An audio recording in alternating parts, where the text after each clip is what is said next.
Thank you very much. Thank you for the invitation and the very interesting presentations prior to me. I just have some thoughts on what I heard already from the previous two speakers. First of all, I was thinking on the two countries that you were quoting, United States and UK.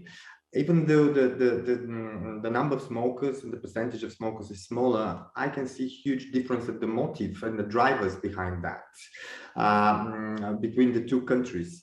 And while in the United States it's more of a cultural and trendy issue where I personally have felt always going there afraid of not being caught somewhere with a cigarette because everybody would look at you as being a criminal on the street. I think the difference with UK and the Brits is that their government about 15 years ago started implementing and encouraging different programs for harm reduction. And I wouldn't say that it's so much the cultural component through the Brits rather than the government's efforts to encourage some replacement of the more harmful product with some less harmful products. This is first. Second, on the higher income countries, I think that there might be such relevance that higher income countries have a lower number of smokers, but this is not kind of a rule that is valid universally, and we can see countries and nations that traditionally simply smoke. The French, the Spanish, the Italians, for example, these I wouldn't say are the poorest countries in the world, but still they have huge issue with number of smokers. And this is actually just to confirm your words at the end, that it's different from country to country. We cannot really generalize about people, and people are people, and they have common way of thinking, despite the cultures, despite the realities, despite the economic situation. Still, people are people, and they very often are following what the societies do. Unfortunately, I live in a country which is the smallest, not the smallest, but one of the youngest and the poorest EU member state, with the highest number of smokers, despite all efforts of our government, despite all bans, despite all increases of taxation and axes and whatever. The Bulgarians simply want to smoke, and they do smoke. And what's more, they enjoy that, and you're a minority if you don't smoke. Yeah, you can really be discriminated, and it's more or less a cultural thing. Not that I like it, but this is the environment I've been living in.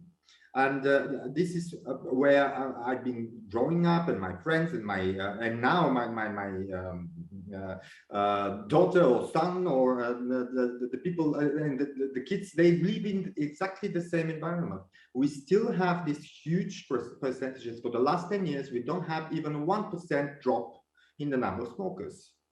And we have introduced all the bans and everything that needs to be done. So what do we do in such situation? And do these people have a right, or they're guilty because they're smoking and they still have the highest mortality rate, etc., etc.? How about those who have chronic diseases, for example? And people with chronic diseases are even more vulnerable to the harm that smoking can do to them. So having a chronic condition, I'm not talking only on chronic condition of your lungs, but you can have diabetes, you can have high blood pressure, or any other risk factor for the high mortality that we see in Europe, combined with smoking, is worsening the situation for the main disease of these people. And we live in an era where we have enough data, and more is coming, that there should be another way to work with those people, to engage with them, to understand why they're smoking and why they don't want to quit smoke, or they can't, or simply they live in such environment where it's absolutely impossible for many of them to stop smoking. So instead of waiting for this generation to die or to change, we can do something more. And obviously now we have enough data to show us that there are other ways. And the example from UK is a fantastic one, just because this, from my understanding, is the only clear case when we have proper programs where the government stays behind those programs for harm reduction, besides some of the examples we have from the Scandinavian countries, etc. But there we have dedicated government with concrete steps program that's followed. So if this is the way forward, why don't we do it with other governments and in other places? And I've always asked this question: do the people, do the smokers have the right to know what are the alternatives? Do they have the right to know what the science says, or what are the results that we are reading every day in the scientific literature? But then when we try to talk openly about that, especially in the scientific world, it's discrimination to the scientists as well. And I'm sure you can confirm this, that many of us have been discriminated if we only dare to say something in favor of less harmful products or alternatives for patients.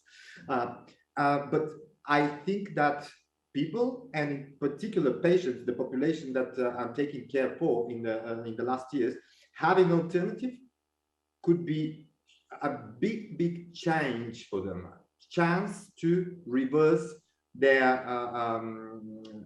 in any case bad future and destiny. It's a chance really for those people to start controlling the things again back in their hands, rather than simply living day after day and waiting for the inevitable to happen someday.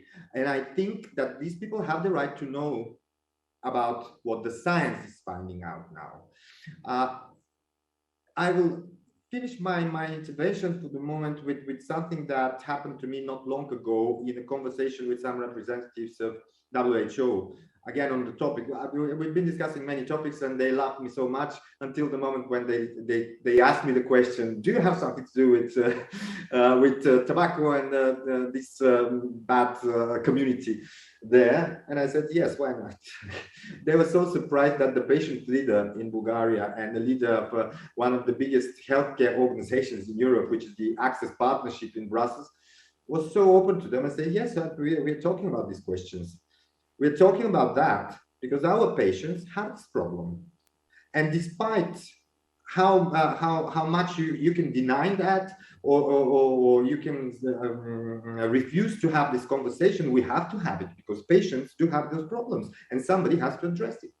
You cannot simply leave behind, because we all know the motto, nobody left behind of WHO, but you cannot simply leave behind so many people who have tried and have on top of that a chronic disease but still cannot quit smoking, and a person who is fighting with some major disease like cancer or something else, and you're telling him you are an idiot because you cannot stop smoking at that moment as well, and not showing to this person the alternative or what the science has provided to us up to now. And yet their only argument is that we don't have long-term data. And then my answer is, I also don't have 20 years ahead to wait for the long-term data in order to understand that I have been right here and right now. And this is a right to everyone. I'm healthy, luckily, but many people don't have this time to wait for the long-term data. They have the right to know the data as it is today, and they have the right to take their choice and their decision right here, right now, of course, together with their doctors, together with the experts, together with everyone who's taking care for them, based on evidences and knowledge from a personal point of view. Thank you.